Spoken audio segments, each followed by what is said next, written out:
Hello and welcome to Lesson 2. In this lesson, I will demonstrate how to construct this flowing dragon design that you see here. I'll be focusing on using expressions with properties like scale and position, which were not covered in much detail in Lesson 1. Also, we'll cover some new concepts and expression terms, so let's jump right in and get started. I'm going to start with two 100 by 100 squares in a new comp, one white and one red. I'll select both of these and hit P to show their position. In the previous lesson, you created expressions for the Y rotation value mostly. Position was only lightly touched on. Now, I mentioned in Lesson 1 that simple calculations can be used as expressions like 10 plus 10. However, if I create an expression for position on this square here, and I type in 10 plus 10, I'll get an error. Why is that? Well, values like opacity, or perhaps 2D rotation, or even that Y rotation value you were working with, are what we call scalar values. Scalar values have one number that define what they are, like opacity or rotation. Rotation, even though it's degrees and revolutions, this is still essentially one number that defines what it is. However, in the case of position, this is what we call an array. An array is one property that contains multiple values that are independent of each other. So 2D or even 3D position have multiple values like X, Y, and Z. And we need to account for all of these values when we create expressions for them.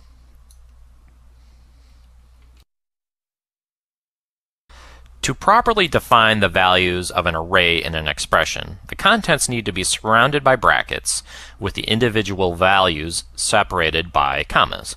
So to create an expression for this white square that would define the position to be 300 and 200 in X and Y, I would type a left bracket, 300 and 200 separated by a comma, and then a right bracket.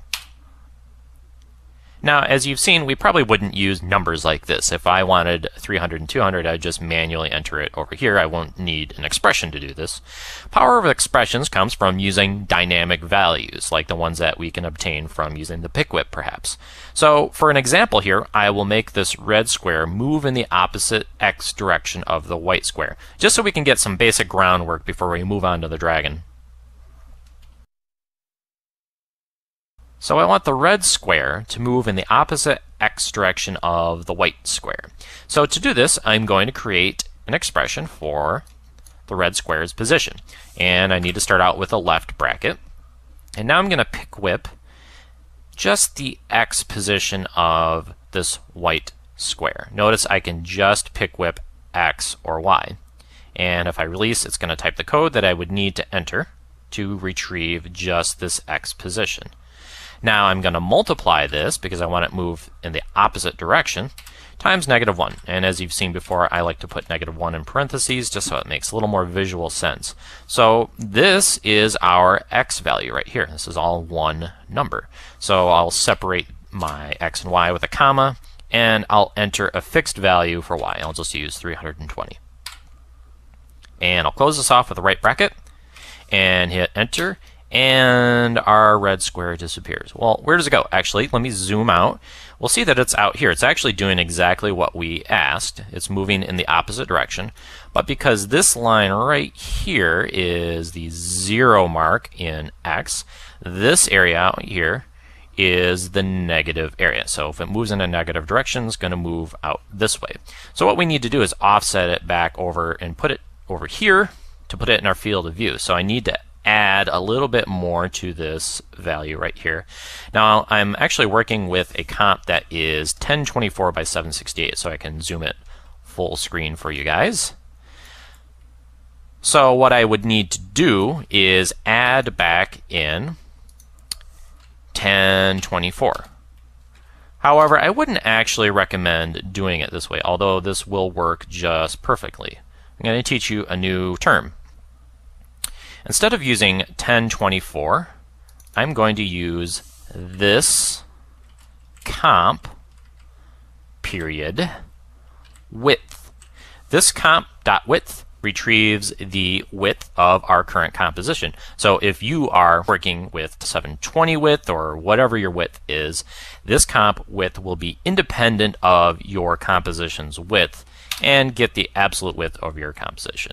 And this will work just fine. So if I move this white square around, the X position is moving in contrary motion. This is very cool. Now let's take a look at this right here. This expression, to me, is starting to look a little cluttered. Personally, I think expressions should be something that can visually be dissected easily, especially when they start getting very lengthy. And this right here looks a little sloppy to me. I can see that I've got several values here, but I have to kind of hunt with my eye to find where in the heck the comma is. Oh, it's right there. To figure out where my X and Y values separate. This is just not the kind of expression that I would typically program. So to simplify this, I'm going to use something called a variable. Now, a variable is a container within our expression that can be used to store data like numbers or arrays or text or calculations. Once we define this container, the container can be used repeatedly through the expression. Think of it like a pronoun, like he, she, or it in a conversation once we establish who he, she, or it is.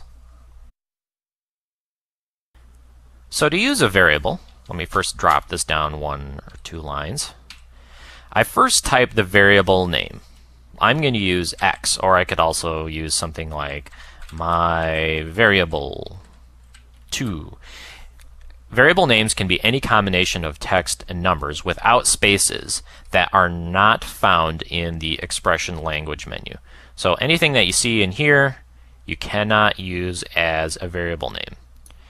So I'll just stick with X, and I will set X equal to something. This is how we declare a variable. I'm going to set X equal to some stuff over here. And that stuff is going to be all this stuff I typed out down here. I'm just going to cut this and paste it up here. So now X will be equal to all this stuff, and then down inside the brackets I can say X is equal to this and Y is equal to 32. This makes a lot more visual sense to me than what I had before. You can look at this and visually at a glance see what's going on. Now there's one catch here. Anytime I declare a variable like X is equal to something, I need to, at the very end, put a semicolon. It's just a JavaScript thing. Don't lose any sleep over it. But you have to do this, otherwise you will get errors in your expressions. So X is equal to all this. X is now this comp, blah, blah, blah, blah, blah, and Y is 320. This still works just fine like it did before, but this makes a lot more visual sense to us. Now don't get caught up in the fact that I use X as my variable and I'm using it for X position. There's no direct correlation between the variable name and how it is used, other than the fact that we will tend to want to use something that makes sense in terms of our organization of the expression. But I could use anything as this variable name as long as it is used down here inside the array. Also, notice that I do not need to type anything like position equals this to have it actually tie into our position. In fact, this would give us an error. What we're trying to do is set a variable using the word position, which is reserved, and setting it equal to something else. We don't need to do this. Expressions are calculated progressively from top to bottom unless we specifically interrupt that flow from top to bottom with other terms that we'll learn later on in this training series. But right now you can assume that this expression will start at the top and go all the way to the last line, and this last line will become the value of our property. And because this last value is a valid array, this will get plugged right into our position value. So I don't need to say position equals something. Don't forget, expressions can only modify the properties in which we are using them. So it is redundant to even try to say position equals something else because we cannot define anything other than position in this expression. All right? Right. All right, so let's get around to constructing that flowing dragon design that I was talking about. I'm going to grab the head of this artwork, which is included with this lesson so you can use it on your own, and I'm going to scale it down. Now what I want to do is have this head become the basis of the motion of the entire body. So I'm going to create some expressions on the position of this head that make it flow along the screen automatically. So I'm going to create an expression for the head. I will create a variable named x, and I'm going to pick whip its own position value. What this allows me to do is actually have a modifiable value. So it's getting its own x position. In fact, if I close that with a semicolon and do the same thing for y, y is going to be equal to its own y position. And I put a semicolon, and then in brackets I put x and y and pass that array off to this position property. We'll see that this is a completely modifiable and keyframeable layer because the expression is passing its own position value back through the expression. Now the reason we want to do this is that I can add things on top of this. So I can still keyframe this and move it around, but on top of this we'll have some oscillating motion up and down, and that's actually going to be in the y-axis. So get rid of these keyframes. On top of this y here, I'm going to add something that we learned in the last lesson. This was the sine function. So if I type math.sine, and I am going to type the word time. So this is an oscillating value between 1 and -1. So if I hit enter right now, it's going to oscillate up and down 1 pixel in each direction. Not very dramatic. If I hit play, in fact, you really can't see anything. But what I want to do is multiply this so that it will become a much greater value. And in fact, I'm going to use 250. So now if I hit play, the head is moving up and down on its own. It's very cool. It's going a little bit slow, so inside here I'm going to increase the rate that it moves by multiplying time by, let's say, 3. So now it's going to move a lot quicker. But this is still keyframeable, which is very cool. So if I move this off frame, set a keyframe for position here, and move it through the screen,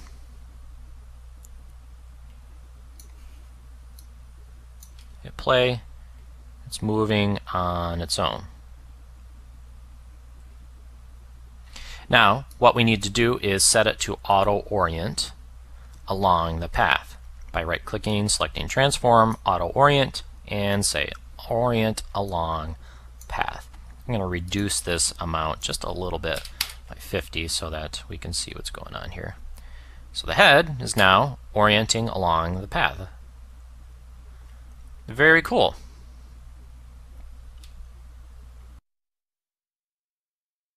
From here I need several trailing body segments, and this body segment looks like this. It's a little big, so let me scale that down quite a bit and drop it below here. And I'm going to look at the position of this body segment. Now what I want it to do is follow this head, but delayed a little bit. So I'm going to start off just by creating an expression and pick whipping the head. So this is going to move in the same time and space as the head. Not quite what we want, but it's getting there. I also need to auto orient this so it moves along the path like that. Getting closer, but what I need to do is say look at it at a different point in time, and actually I can do that if at the very end here I tag on something that is called a method in our expression here. This is a property method. If I say value at time, we're going to change how we're looking at this position. So instead of looking at it right now, I could say look at it at 3 seconds. Or I could say look at it at the current time minus a little bit. I'm going to use 0.2. So it's going to look at it 0.2 seconds ago. So it's going to offset it by a little bit. So let me back this up and play this. So the position is now offset in time by just a little bit. So I need several of these body segments. So I'll just duplicate this segment here, and I'm going to look at this one below it here. Now what I could do is I could keep manually pick whipping this layer above and adding this value at time. But what I can do is recycle this expression over and over. Actually, what I'm going to do is focus on this section right here. When I say this comp, which is our global object, and then the sub-object is the layer. So I'm saying looking in this comp for a layer called something in quotes. There's another way I can refer to a layer, and I can actually refer to a layer by its layer number. This is called the index. So for this layer here, index is equal to 3. Here, index is equal to 2. This is index 1. So rarely do we do this, because if I add another layer, it's going to change the whole layering number. But in this case, what I want to do is refer to the layer immediately above it. So in this case, index is 3, and I want to look at 2. So I'm going to follow the position of the layer above it. So what I can say is index, which is a proper expression term. Index is the layer number in the stacking order. And I can say index minus 1. This is always going to look at the layer immediately above it and then delay it by 0.2 seconds. So if I add another one of these and keep duplicating, these are all going to be offset just like so.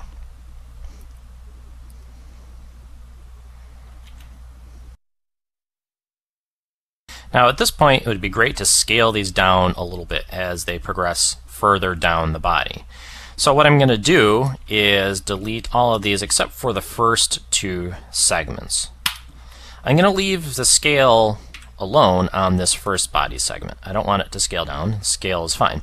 It's this one right here that I want to start scaling down. So I'm going to hit S to show my scale, and I'm going to create an expression for the scale here. Now, what I want to do is set a variable. I'm going to use S, and this is going to be equal to the index. Index, again, is the number of the layer in the stacking order. So in this case, index is equal to 3. Now, I'll leave that alone for now, and we're going to drop down to the next line, and what we're going to hand off as the value of scale is its existing scale, because remember, we've scaled this down a little bit. So we need to, actually in this case, subtract a little bit from the existing scale value. So just like before, when I pick whipped its own value, I could do this and grab that. But pick whip is kind of a crutch. We're starting to learn more and more about expressions. So let's get away from using the pick whip in this case. And I'm actually just going to type the word scale. You'll find that scale will work just fine. The word transform is actually a little bit redundant, and the transform word comes from pick whipping. Technically, yes, we could put transform.scale, but scale will work just fine. Now, in this case, scale is equal to a 2-dimension array, x and y. So scale has 2 values. So if I were to subtract something from this scale value, I would want to subtract another array from it, because otherwise it will act a little bit erratically, because I need to subtract 2 numbers from these 2 numbers. So I will subtract an array that is s and s.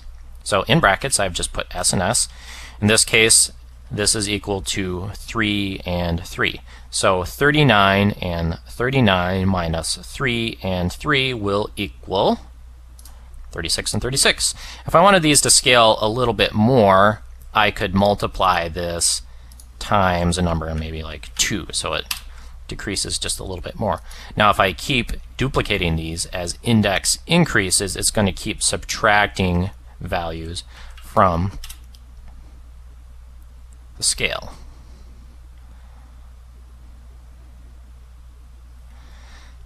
Now I'm seeing that I might want to shrink the value at time up just a little bit.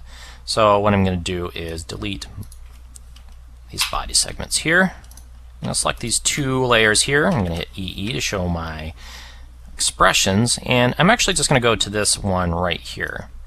These first 2 layers are pretty large, but the ones that get progressively smaller, I want to shrink up just a little bit. So I'm going to make this time 0.13.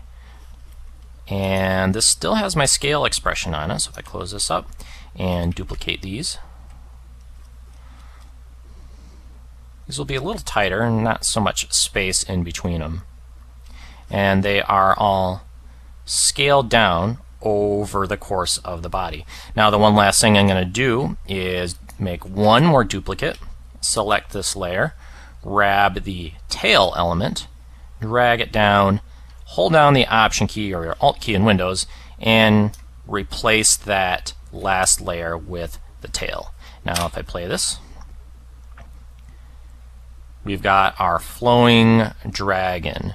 And how many keyframes do we have? We have 2 whole keyframes in our entire project for this immense, complex, organic motion. Very cool.